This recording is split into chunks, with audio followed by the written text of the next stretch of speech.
I'll get into President Trump's trip to the Middle East, but of course I want to make mention of the fact that after Indonesia, of course, the Prime Minister goes to Rome. He'll attend the inauguration of the Pope. Caroline just makes a point there. She contacted PMNC and they said there's never been another Australian Prime Minister in history go to the inauguration of a Pope. And I noticed all the way through the campaign, the Prime Minister was in and out of the Catholic Church. He had cameras follow him at a lot of major events. Now, you know, for a long time, Labor has pilloried people of faith. They went after Scott Morrison and very famously, for a very long time, pilloried Mad Monk and all other sort of terms thrown at Tony Abbott about his Catholicism. Fair enough for the PM, right? Fair enough.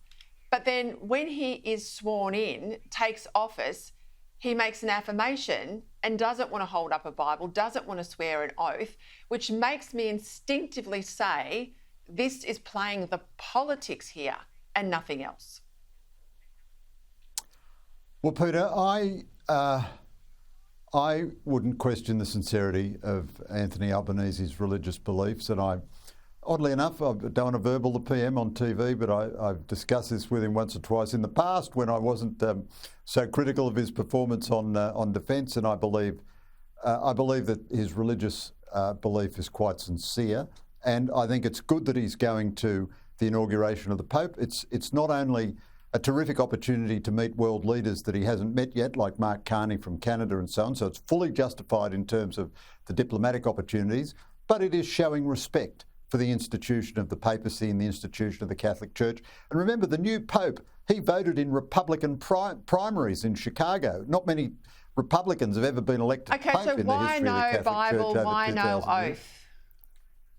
Why no Bible? Well, I have asked the Prime Minister. There's a lack of consistency. I've asked the Prime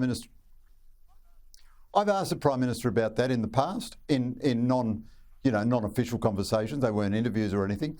He has a view about keeping religion private and the separation of church and state and so on. Now, I don't believe that view requires you not to take an oath on a Bible. If I had to take an oath, I'd take it on a Bible in a minute.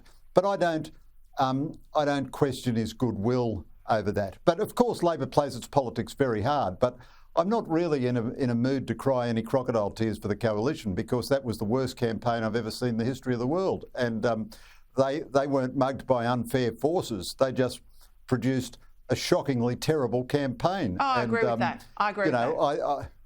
Yeah. So I mean, I have no taste for criticising the PM on matters of religion. Yeah. Yep. Yeah, I'll just make the point, if his faith was private, I wouldn't bring up the Bible, but all the way through the campaign, he took cameras into churches, and as Kevin Rudd did, and I was critical of Kevin Rudd when he did that as well, I think that's when he crossed a line. Talk to me about this, the lifting of sanctions against Syria. We had some images, I think I've got to grab there now to play, President Trump in Saudi Arabia just a moment ago. Have a listen. After discussing the situation with Crown Prince Mohammed and President Erdogan of Turkey, I am also ordering the cessation of sanctions against Syria to give them a fresh start. It gives them a chance for greatness. The sanctions were really crippling, very powerful. Greg, what do you make of all of this? Look, I think this is a very perplexing trip from the president. Very perplexing. Trump is a combination of good and bad. He does some very good things. He does some things no one else would have the guts to do. But there is now a weird instability about American policy. He's back and forth on China every minute. I think that played into our campaign. Very hard to take a sensible, hard line on national security for us if our big superpower partner is flip-flopping all the time. His organisation, his commercial organisation, has got 1 million deals going with all these Arab dictatorships. And this idea of taking the donation of a 747 jet from Qatar, which backs Al Jazeera and has backed Hamas, is just frankly unbelievable. Now, there is a case for trying to ease in the new Syrian government into the community of nations. There is a case for that. But you'd have to be very cautious. I mean, the new authorities there have killed a lot of innocent people. They're not as murderous as some of the previous Syrian governments. But Trump's speeches since he's been in the Gulf have had nothing to do with democracy or human rights or anything else.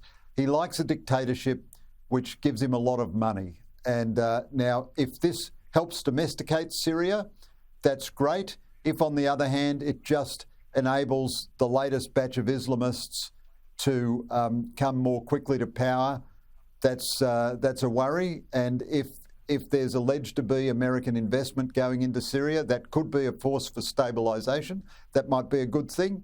But, you know, everything that Trump does at the moment is so entwined with his own personal interests that this is an extremely fraught, difficult moment for Western strategic policy, because it's impossible to be consistent because Trump keeps changing his position because it's all a negotiating position, and it's impossible to identify any values that go with it. Having said all that, if you can, you know, turn the Gulf into pro-American actors and solidify them against Iran, but on Iran, Trump looks like he's going to get a worse deal than Barack Obama did, and he's notably snubbing Israel on this trip, although he's been very pro-Israel up till now. But honestly, it's a bit of a witch's brew, this trip, Peter, and it's very hard to interpret at this stage. Yeah, I was thinking maybe he has not publicly flagged that he would go to Israel for security reasons, and he'll, you know, do what leaders often do. They'll drop into places that are a little bit more dangerous at the last minute, and the media is told at that time. Just on the luxury jet, I've got some comments he made today whilst he was on Air Force One. Let's have a listen. The plane that you're on right now is almost 40 years old. It's much smaller, it's much less impressive as it is. Some people say, oh, you shouldn't accept gifts for the country. My attitude is, why wouldn't I accept a gift? Now, a few things here, of course. When he leaves the Oval Office, he's taking that plane. You wonder what other strings come with the aircraft. You wonder how, well, it'll be bugged to its eyeballs, but, you know, there'll be bugs on there and things on there that they will not know and not be able to take out. It'll potentially have tracking devices to know exactly where the US president is at any given time. But, I mean, those comments he made about just the bravado of being on the tarmac and having the biggest plane in the lineup, I once heard a US Secretary of State, who will remain nameless, say, I'm just really embarrassed that our plane is so ordinary. And I just think this is ridiculous, this sort of stuff. Yeah, Peter, you're 100% right. I mean, you're bang on. It's just incredible. I mean, if you put this in the script of a comic novel, I wouldn't believe it. So there is the United States, you know, responsible for more than a quarter of the world's GDP, the most powerful nation the world has ever known. And it needs to go cap in hand begging to an Arab dictatorship which supports Hamas and supports Al Jazeera in order to get a plane for the president to fly in. And then the president is so indifferent to even the most elementary rules of ethics that after he leaves office, he plans to keep the plane, theoretically not in his private possession, but in the possession of his own presidential library. So a gift worth about $600 million Australian dollars. Now, he wanted, you know, rightly in my view, to prosecute Joe Biden for some dodgy deals with China, where his son may have made $500,000 or something. This is just sort of in another ballpark. And then even at the practical level, apparently it's going to take months, if not years, for American security to fix up the plane to make it habitable, you know, properly usable as Air Force One. And the President of America has to fly in a plane donated by Qatar? I mean, I could understand that if he was the president of Sudan, but it's beyond parody. Plain envy, mate. Plain envy. Plain envy. And of course, the Boeing planes are made in Washington, in the state of Washington, in Seattle anyway. So it's just nuts. I'll leave it there, Greg. Thank you.